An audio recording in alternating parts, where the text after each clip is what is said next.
Let us be mindful of what we do and say, all in defense of our ideas and expressing ourselves in this political season, because some of the words you say that hurts people, sometimes they are difficult to take back after the elections are done. And so let's be mindful regardless of whatever panel you sit on, so that we do not hurt ourselves in the line of trying to express our political views and opinions.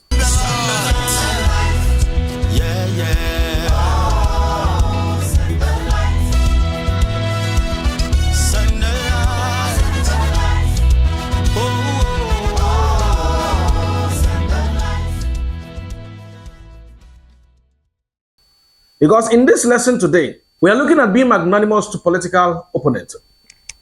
The central conversation is about Saul and David. The central truth says that magnanimity towards political opponents is a mark of true Christian maturity. It is saying in a large extent that a mature Christian will exercise moderation when he is celebrating his win or enjoying whatever political advantage he seems to have gained, especially in this time and period we are in. Now, the question that I really want to think about when I'm considering this subject is that if we know that we will not be in the position we are in forever, or where we find ourselves is not a permanent location, meaning that you are at the victory position today, but you may be at the losing position tomorrow. So how you want others to treat you is how you should also endeavor to treat others in the same light today. David and Saul were at loggerheads, not by the doing of David, but by the origination of Saul.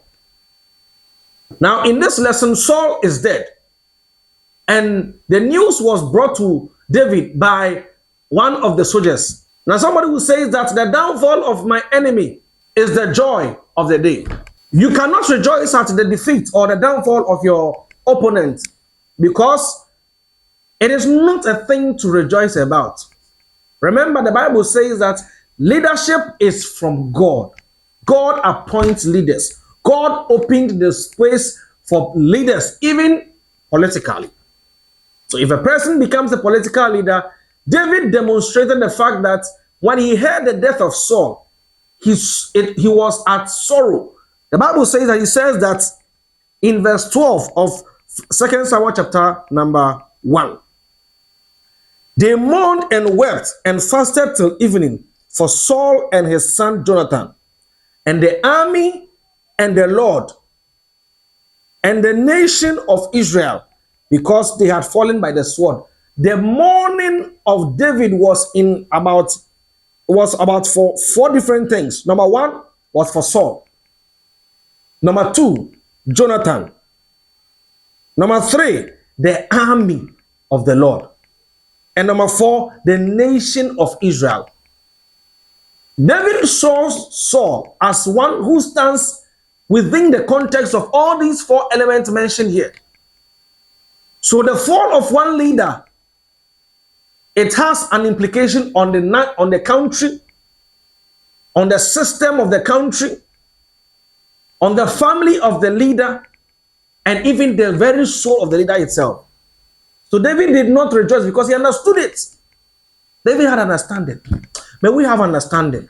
Don't look at your political opponent as being just an NPP person or an NDC person, but see him as number one, a father, a human being.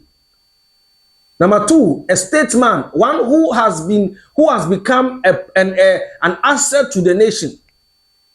And number three, you must see him as a representation of your country and the heritage of your nation. If we see these things in this light, then we will not become quick to rejoice when something ill or when you win power. You will not spite the other person as though you won power over an Ivorian. A Ghanaian won power over an Ivorian. To say that it's a nationalistic kind of contest.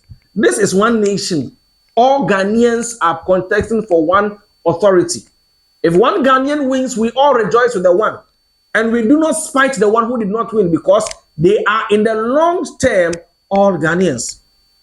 So in the time when there is victory, David demonstrated that you must rejoice with very careful consideration of the feelings of those who you have won over. The second thing that happened was that the Bible said that David sought to fulfill his promise. The promise David made to Jonathan. And so the Bible said that he asked, if there was anyone left in the house of Saul, that he might show kindness for the sake of Jonathan. Godly alliances. Godly alliances. David had a very beautiful alliance with with Jonathan, to the point that even when Jonathan died and Saul died, he sought to redeem the promise he made to Jonathan. These are the kind of political leaders we want. Those who will not disband their vows to people or to their electorates just because they have now won power. No, hold on to the mandate you have received and equally deliver on your promises. Deliver on your promises. If a political party wins power and is able to fulfill his promises, then he has done what is morally right according to the context of the trust of the people.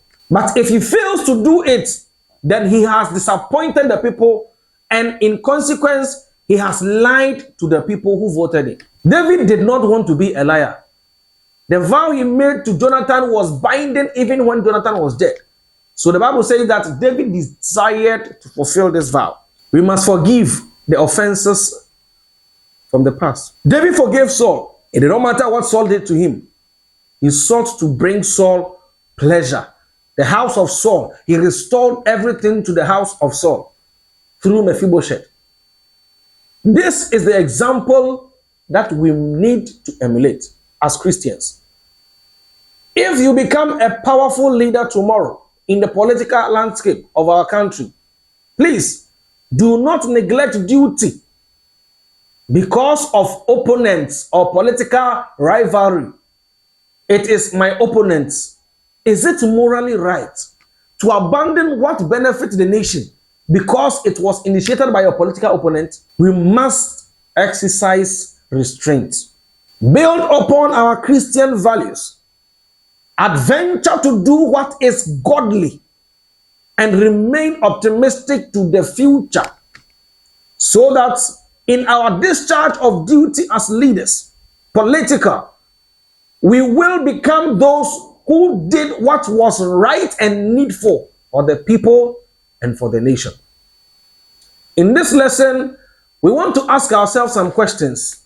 Do you think your political party is going to win power? And if they win, what does it mean to you? Let's consider everything and let's think about everyone.